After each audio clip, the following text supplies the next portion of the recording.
Hello everyone and welcome once again to the Everton Heritage Show. You join me upstairs in the Blue House Beer Hall, which is of course the new home of Everton Heritage Society, which was in St Luke's, which is now in this Heritage Centre. It's match day. Everton are about to kick off against Crystal Palace. And I'm joined on the podcast today by John Shearon, who is the co-founder of the Everton Ruleteros Society, and he's going to give us some stories on his time in South America and tell us all about the founding of the multiple clubs named after Everton FC in across the continent of South America, in Uruguay, Argentina and in Chile as well. And if you're watching online, you may notice behind me there is the fan advisory board are back in today as well, so permanent residents of those. So feel free to come in on a match day. Of course, it's quite quiet at the minute. We're not yet open, but it will be shortly and it'll be very busy. So hope you enjoy the show today, guys. Marching down the Goodison Road. One of Britain's greatest footballers. Sharp, what a fantastic goal! And the Evertonians have gone berserk.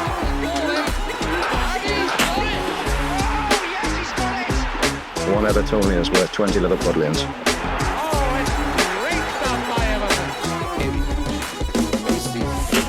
Heritage. Hello ladies and gentlemen and welcome back to the Everton Heritage Show, and today I'm joined by the founder of the Ruletero Society, Mr. John Shearon. Thank you very much for being here, mate. Thanks, nice being here. Co-founder. Co-founder, Yeah, alongside there were a few of us. a few of you. Anyone worth naming? Well, Tony Heslop, who's no longer with us. Right. Chris McGinn, who's still with us. Michael Owen. You'll know Michael Owen, not the Michael Not that Owen, one. but the Michael Owen. No, there's too many to mention, Yeah. but there were a good few of us back in 2002 when we formed Strong the society. collective of you. So today's story, it's not just about Everton. It's about the other Everton as well. There are two, and I don't think a lot of people realise that. It's news to a lot of Evertonians, isn't it, when they come over here and they come into the Heritage Society and or into St Luke's as it was and the centre now. But just to give it the first line on your website there, the Ruletero Society formed, as you say, in 2002 to celebrate the world's two Evertons, separated by 8,000 miles of the Atlantic, Amazon and the Andes, and the aim is to encourage the development of links between supporters of the Everton Football Club in England and the Everton Football Club in Chile. So if we go back all the way back to the very beginning, where did it all start? For me, it started in January 1977. So I was 17, 16. Went to Goodison for the Stoke City game. The game where Duncan McKenzie zigzagged across the pitch, being hacked all over the place. Anyway, in that programme, there was a little article, and it was about Everton being champions in Chile, written by an ex-Scouser who'd gone to live in Chile 80 years before. I think he was about 90 odd at the time. And I just sort of got bitten. I believe it was 1909, wasn't it? The story of Everton in Chile started with a journey over to South America by boat, I believe. Yes, Everton and Tottenham. I think Tottenham had just been promoted to the First Division. Everton, I think, had finished runners-up in 1909. Were both invited. They weren't the first English teams or professional teams. They were invited by the Argentine FA. Forest had been over earlier. Forest, I think, were the second. Southampton were the first, and then Everton and Tottenham. But it was a big deal. So in 1909 they went over, played exhibition matches over a 6-week period.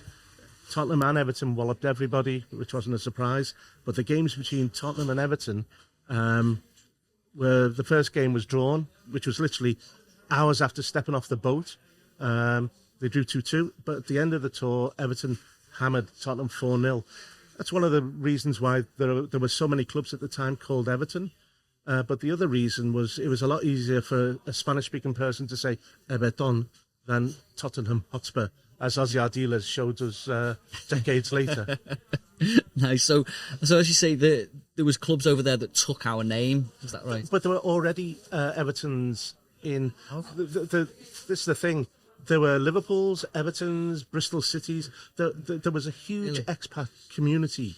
And I use expat in its real sense in that these people were eventually going to go back to Britain, but they were working there as engineers, in banking, in utilities, as well as shipping, etc., etc., etc. But thousands and thousands of British people were living.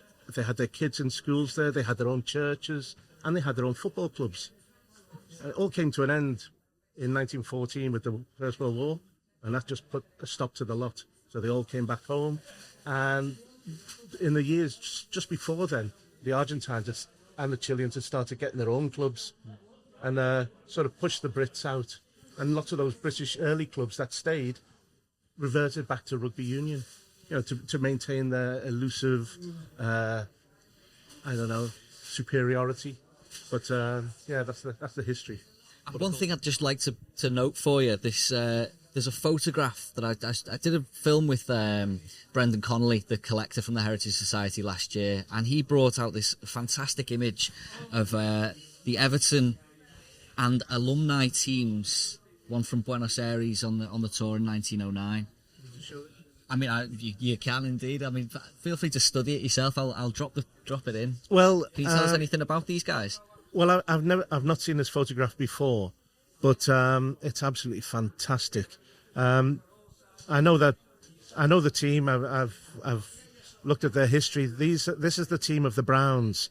There were five Browns in the side, all Anglo-Scots.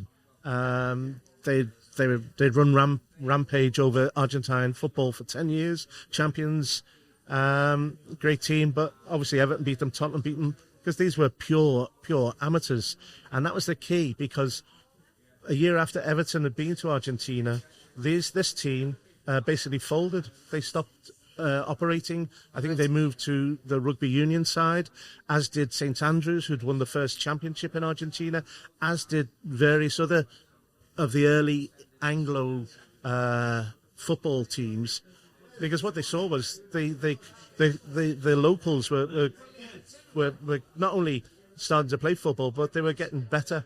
And so they thought, well, we're not going to mix with this rabble. So they thought, well, let's go back to rugby union, because it all started in rugby union. It wasn't until 1889 that they actually found a proper game played with proper FA rules, which could be identified as football.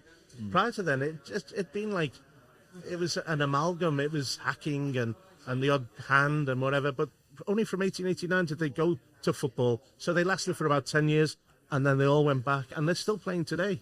So these clubs that were the founders of Argentine football are still in existence, but they're all rugby clubs. But of course, there are a couple that remained, and of course to this day, still called Everton. I think one thing I'm fascinated by was the journey around South America by the club, and how they got the name, and how you got the name the Ruleteros. So the club moved 5 miles up in 1942 to Vina Del Mar. Yeah. Is that right? And then the local area, I believe, was famous for its casinos. Yeah. Yeah. So the club were in Valparaiso, where they were founded, and when they wanted to join the professional league, the Chilean FA said only one club from one city outside of the capital. So Everton went, okay, we'll just move up to Vina Del Mar, which is like going to Crosby from Liverpool. There was a casino there. It's still there. It's nice. And for many, many years, a percentage of the entrance fee from the casino was given to the football club. So the football club became the Ruleteros, which is Spanish for the roulette players. See, and there you go, and that's where the name comes from. Yeah. But they're a prestigious team, Everton, in Chile, aren't they? It's not like they're a small club. I mean, they've been champions 4 times, is that right? I've got the first was in 1950, again in 52, 76, and again in 2008.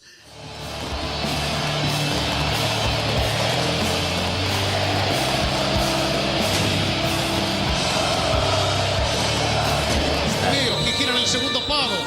Arriba Miralles, le va a quedar aquí, giran, pegó Miralles, gol. ¡Gol!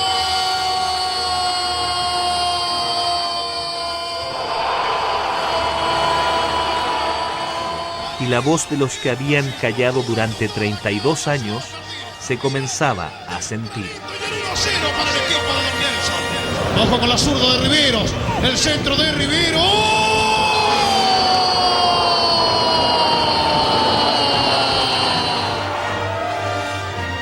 Rivero. Cabezazo, gol de Miralles. Miralles, Miralles, Miralles, Miralles, Miralles, Miralles, Miralles, Miralles, Miralles.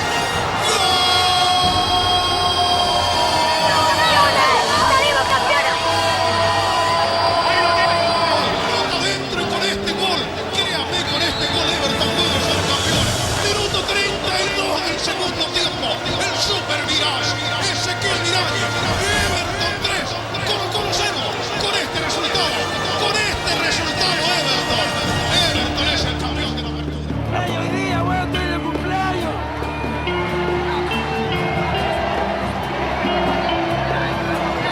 El 76, pero era chico. Esto para mi hermano que está en el cielo. Mi hermano tenía 2 años más que yo. Era evertoniano. Grande, Everton, lo más grande.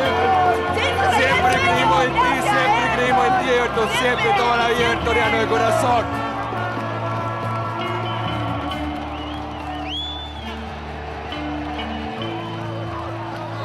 ¡Vamos, Everton, mierda! ¡Lo más grande, mierda! ¡Viene Foré, mierda! Después de largos 32 años, esa noche será recordada como el momento más importante de nuestras vidas, como la noche en que una nueva estrella bajó desde el cielo y se impregnó en nuestra memoria para siempre. There's more in common as well. I've got the both Evertons having hosted World Cup semi-finals. Can you tell us a bit about that? Like where that came from? The first one was in '62. So Everton in Chile were the host for Brazil and for England as well. There were only four stadiums used: Arica, Rancagua, National Stadium, and Everton. Only 4 for the whole tournament. So they had the semi-final. The semi-final, I think it was Yugoslavia against the Czech Republic, because Brazil took the National Stadium because they were bigger. But yeah, and at that World Cup as well, I think it was Jimmy Greaves was urinated on by a dog he picked up that had invaded the pitch. Ray Wilson also played in the game as an Everton player. Yeah. Now Didi, Zito is in unmarked position. Garincha now coming to the middle, and there's Amarildo to Garincha. It's a goal, a beautiful goal by Garincha. Oh, that was a scorcher. That was a scorcher.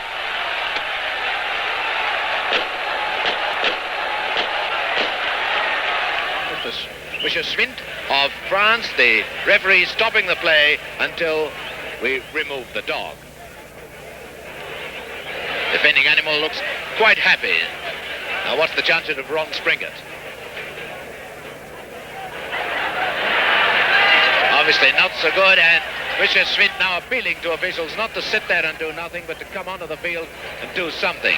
Now Garincha going to have a shot. This is Garincha, number 7. A better body swerve than Garincha's got.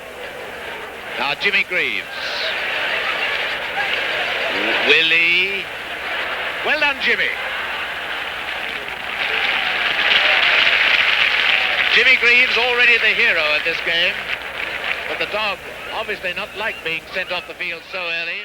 I've not heard that story. I'll have to look that up. But of course, it was again only 4 years later when 4 years later, Goodison. Yeah, and I don't think that's ever been matched, anywhere in the world.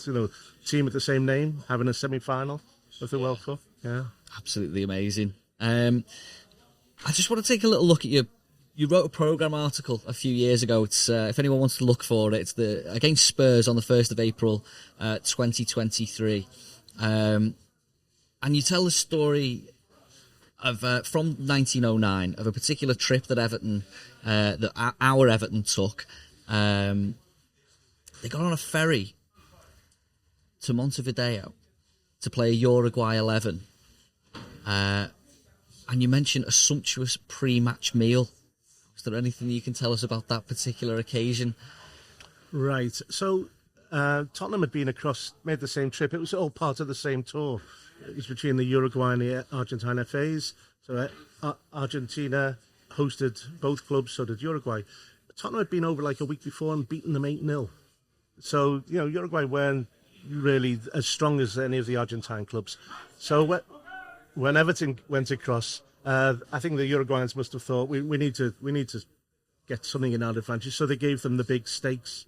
So they got off the ferry, went for a big sumptuous meal, and then went to play. And it didn't go the 8-0 that Tottenham had. They scraped, and really scraped, 2-1. Bert Freeman, who was our centre forward, a monster of a player, was accused of rough play, walking all over the keeper, being very robust. Which he got away with, didn't he? Because one line that really got me was that the referee that day was the Everton captain, Jack Taylor. I'd forgotten that. They're your words, I assure you. Yeah. No. But of course, I think we were always going to win once that decision was made, I think. Yeah. But that was, I think, the gist of the article was to say how Uruguay bounced after that game against Everton. They got some sort of confidence.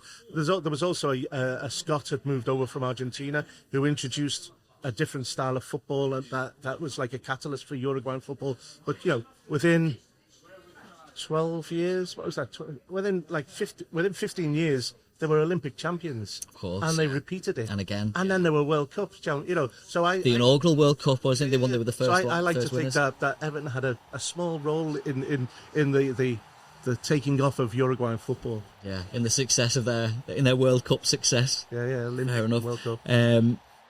Another line that I really loved there was the local press labelling Bert Freeman, as you say, as the most dangerous forward in the world as well. So they really played it up, didn't they? Uh-huh. And it was the Everton director, Mr. Bainbridge, who credited the pre-match lunch for Everton's apparent sluggish display. So as I say, on a more personal note, you mentioned earlier about you finding that programme article against Stoke in '77 and setting you off on that journey. Can you tell me about you saw a letter from an 81-year-old Evertonian exiled in Santiago at the time, celebrating the '76 league title. How did that inspire you? Well, I don't know. I really can't put it into words, but I was at school. I loved history. I was doing Spanish, and I put two and two plus 1 to get 3. And a year later, I started a Latin American Studies degree, which would give me a year in Mexico. Yeah, I see. And with thinking of the year in Mexico, that would get me near Chile, and so I went across, did the year, and then travelled down to Chile to see Everton. Started the journey. So 6,000-mile trip over to Viña Del Mar.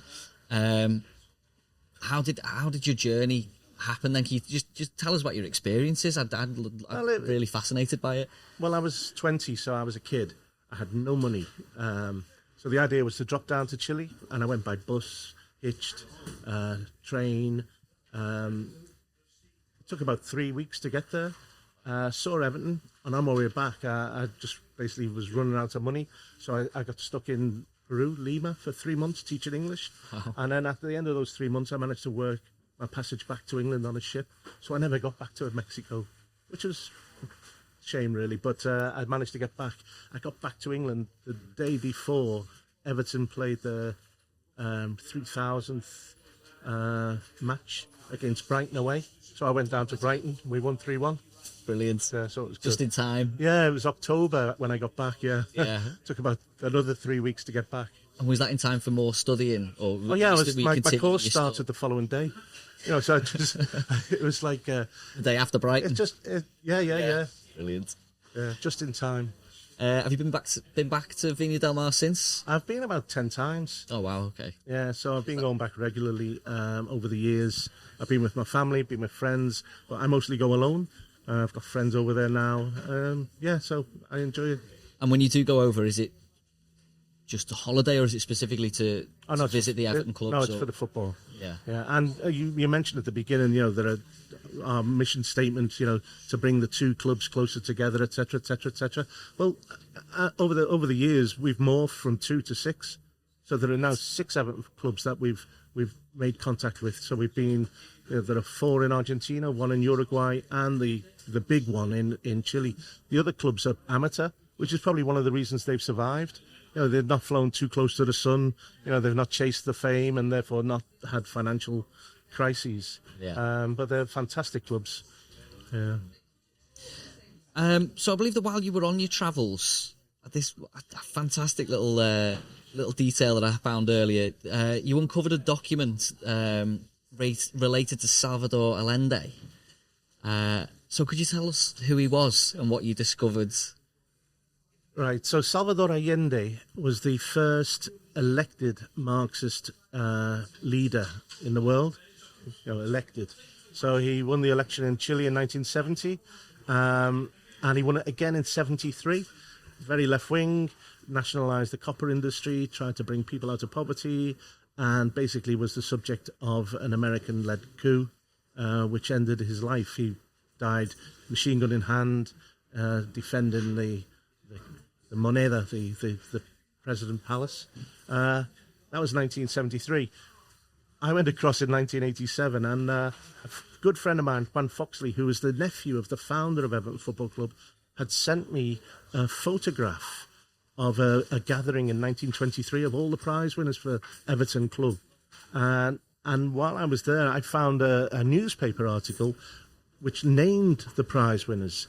And one of the prize winners' names was Salvador Allende, and I thought, it can't be. So I had the photograph and the names, but I couldn't put them together. So I sent them back to Juan Foxley, who's a professor. He sent them to an expert in Santiago in Chile, and the woman came back and said, 4th from the back, 2nd down, there he is. And he was 15 years old. So Salvador Allende was an Everton athlete because they were a sports club. So they had the football branch, and he was a javelin, shot put, and he's there, and he was an Evertonian, which I'm really proud of.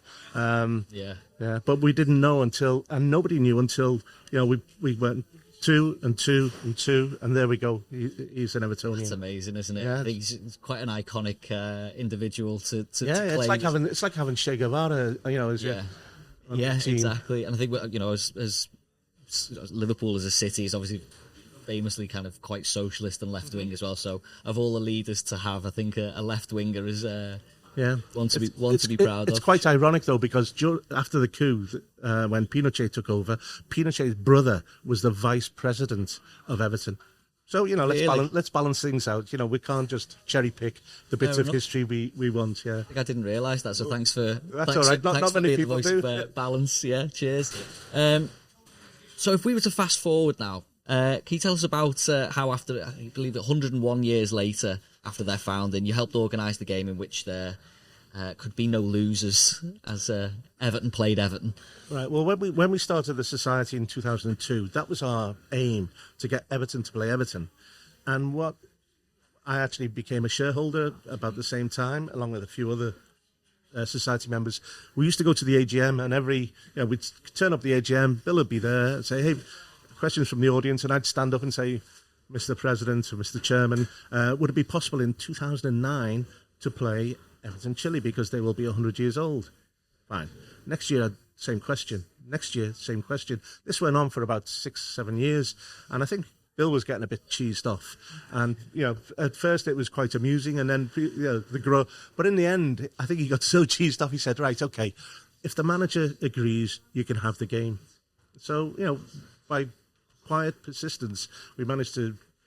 Anyway, I saw David Moyes, and he said, "If we don't qualify for Europe, we can have the match." But it wasn't in 2009. It actually spilled over to 2010, and we were winning at Villa 2-1, and they equalised in the last minute, and that meant Everton couldn't go to Europe. And it was the first time and only time in my life I've actually celebrated an opposition goal against my club. Terrible confession. Well, so we got the game. It makes total sense. Yeah, it must have been such excitement for you. But it was the society, not just the society, but the shareholders' society. There was a general swell of well, why don't we do this? And the club were fantastic because they didn't need to do that. They listened to fans. They brought this team over. They feted them. It was such a celebration. It was amazing. Yeah. And I was thinking at the time, how many clubs would do that? They just wouldn't, would they? Well, I mean, how many clubs can? I suppose how many have that second team, or as you said. Well, there are very, very few. Because we got Rangers in Chile, Corinthians in Brazil, Arsenal in Argentina. They're possibly the only three, because all the other clubs are based on cities. So Liverpool in Uruguay, the city of Liverpool was honoured with that name, and it goes around. Barcelona in Ecuador is the same. It's the city of the football club. But Everton, we've got 6. Yeah, well, it sounds like a fantastic day as well. In fact, we've got the programme here. I think that was 4th of August 2010, 8 p.m. kickoff, Everton versus Everton Chile. So there you go. Yeah, 26,000. 26,000? And it was only 26,000 because they kept the top balcony and the upper bullens closed. Yeah. Had they opened them, it would have filled it. Well, that leads me on to a nice little statistic from that year where 171 fans made the trip from South America that day to come over and watch the game. The statistic I like is that in the same season, Fulham only brought 162 for a Premier League game. I thought it was 84 from Fulham, but well, there you go. I've accidentally doubled it, perhaps there. But although there were a couple of hundred came from Chile, there were a couple of thousand Evertonians came from Europe. These were Chileans, part of the diaspora after Pinochet took over. 100,000 Chileans were exiled, and they went to Sweden, Spain, France, Germany. And even in the UK. So all of these, either first-generation Chileans or the people themselves, they all came to watch Everton. It was fantastic. We had a week of, it was like a lost week. The bars must have made a fortune. Yeah, it sounded fantastic. I believe you put up, was it yourself that put up the coach? I put the coach up for a while, and Ian Wilson, society member who lives in Widnes, he put the coach up, Mario Salas.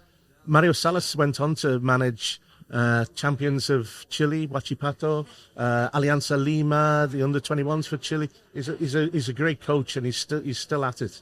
Fantastic. And you took him to a Sheffield United game? I took him to a Sheffield United game. I took him to a Sheffield FC game against Hallam. It was a triangular tournament. I can't remember who the other team were, but these were the oldest clubs in the world. It was, I think he enjoyed it. Yeah, but wasn't there on a scouting mission or anything? No. Probably not. I think another thing of note for that game, which was quite nice, was the referee, was Mark Halsey. Yeah. Who just was he in recovery? He got cancer, didn't he? He'd recovered from cancer, so he was back on the FA's list or the Premier League's list, whatever.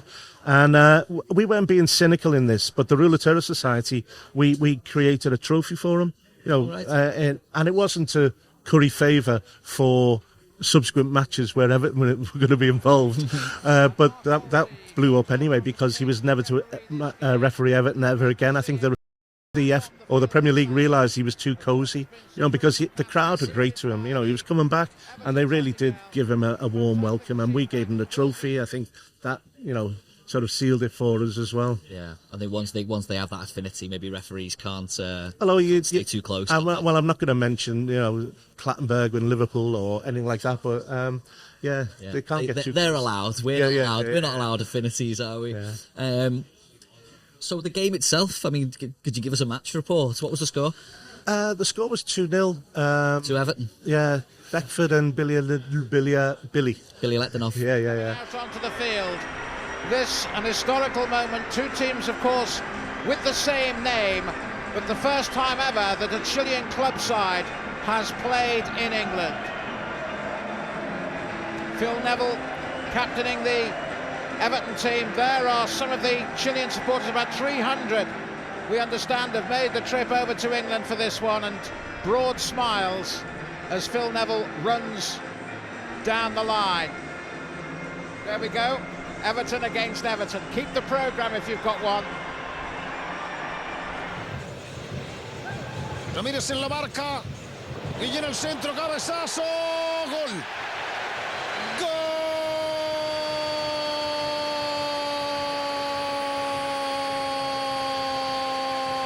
de Everton del Liverpool. 51 minutos. Bedford, el más peligroso en el primer tiempo. Terrible. Frentazo. Voló Gustavo Turio del Sasso, no llegó. Es el primero de la tarde, el Liverpool.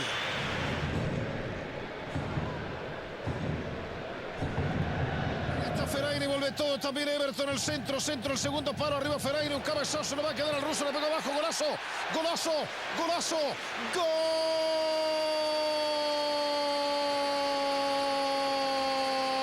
de Everton de Liverpool. Villarendino para el 2-0. Ganan los ingleses. And Mark Halsey blows his whistle, and Everton have won the Brotherhood Cup by 2 goals to 0, and that's the trophy that they've been playing for. And Phil Neville and Mikel Arteta accept the Brotherhood Cup. So a thoroughly good day. Close relations made even closer. A good workout for Everton, and it's finished here at Goodison Park. Everton 2, Everton to Vina Del Mar 0.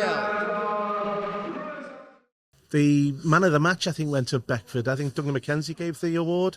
I was gutted because the man of the match, by head and shoulders above everybody, was Gustavo Del Sasso, the Everton keeper. He was brilliant. He stopped everything. But I think we just signed Beckford, so it was to give him a big. Yeah. But it was the match itself.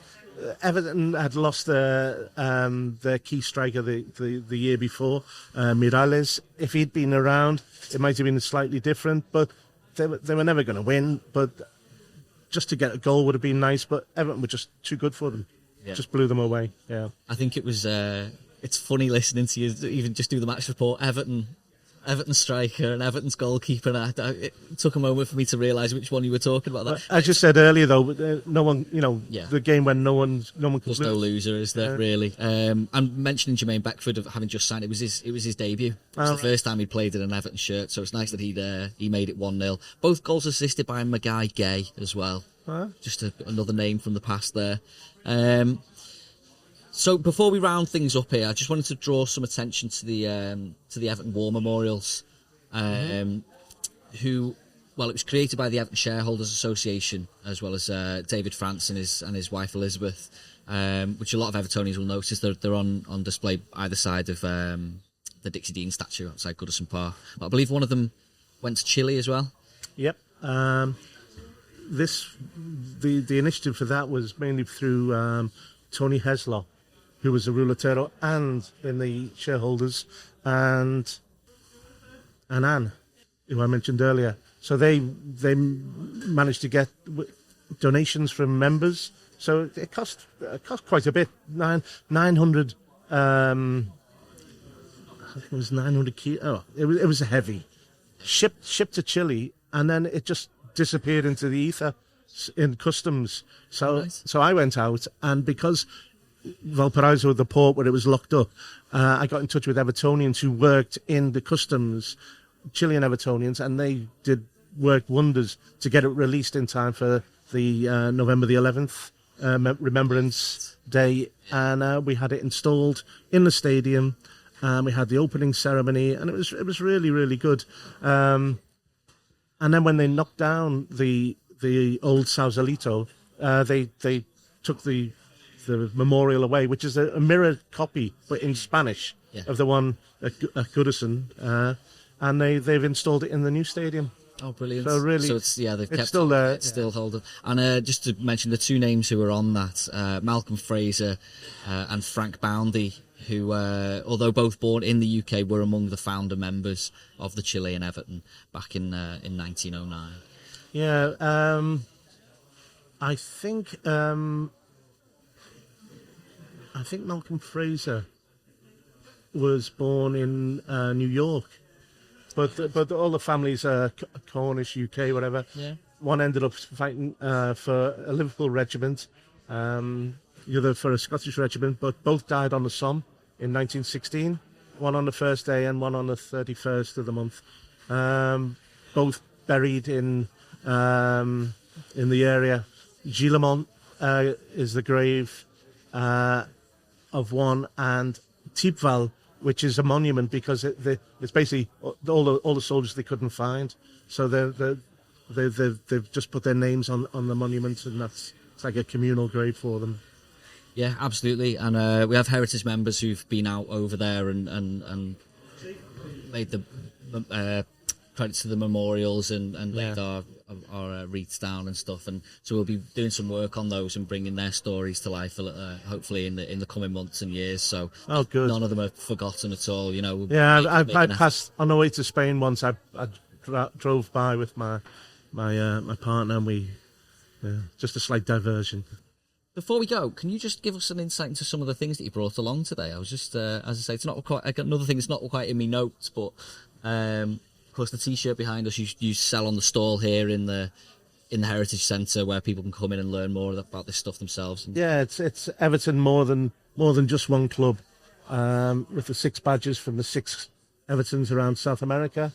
We got a pennant there which was presented to the club, and we got a copy on the 100 years of the club's visit.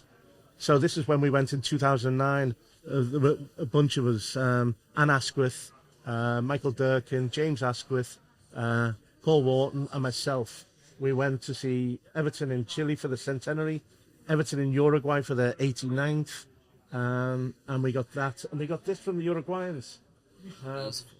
So this is Club Everton, or Club Atletico Everton in Rosario in Uruguay. This is the present shirt from Everton in Chile. And I think here we've got, this is Everton Cruz Alta in Argentina. And this is Asociación Everton Deportiva Olimpia. And this is also in Argentina. In La Plata in Argentina, there's another Everton, and I think that's about it. But one curious fact, which isn't really mentioned. We all talk about, Everton were founded by sailors. It was sailors this, sailors that. It wasn't. Yeah, it was never sailors. First of all, it was the engineers who went out, the insurance companies. They then stayed a while, set up schools, their kids came along, and they developed the football. But behind it all were railway workers, because the railway workers were flying across South America, especially Argentina, Chile, and Uruguay, and Paraguay. And what happened in 1886, there was a line being built up into Paraguay, and this was after there'd been a great war.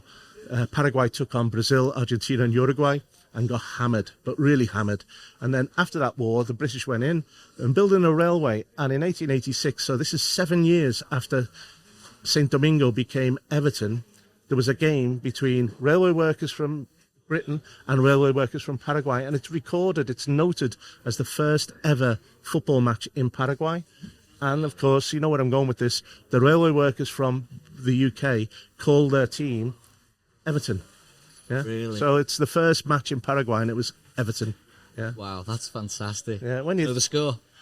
We don't know the score. Does anyone know the score? It's one. No, we know who the referee. They say they won. We say we. We know who the referee was. So we've got. They've actually. I visited the little village, and it's in the middle of a jungle. So I managed to get out there a few years ago, and there's a little book on it. You know, it's fact.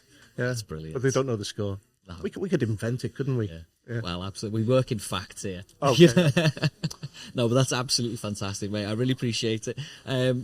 So finally, I thought we'd end with a quote from the former Everton director, E.A. Bainbridge, who travelled with the team on that 1909 tour, and on their return reported his observations in a letter to the Liverpool Echo, where he said, "We're pleased to say that the Everton Football Club has contributed something to the sport of nations and in measure has broken down many of the old standing prejudices peculiar to foreigners.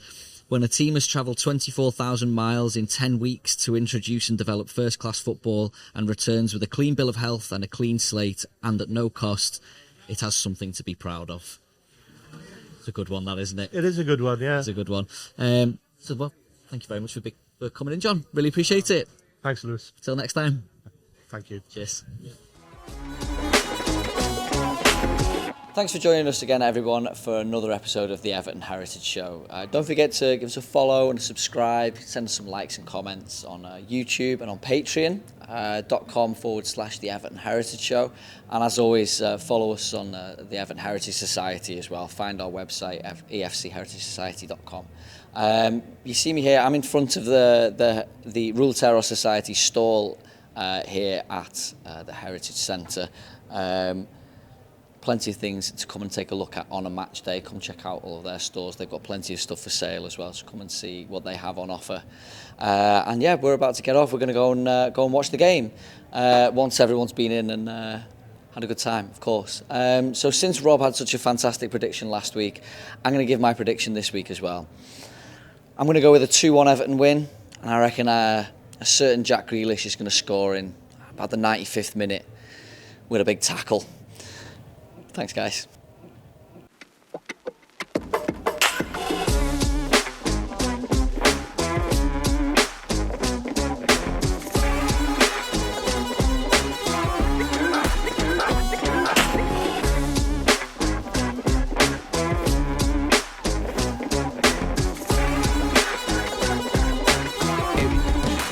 This is football heritage.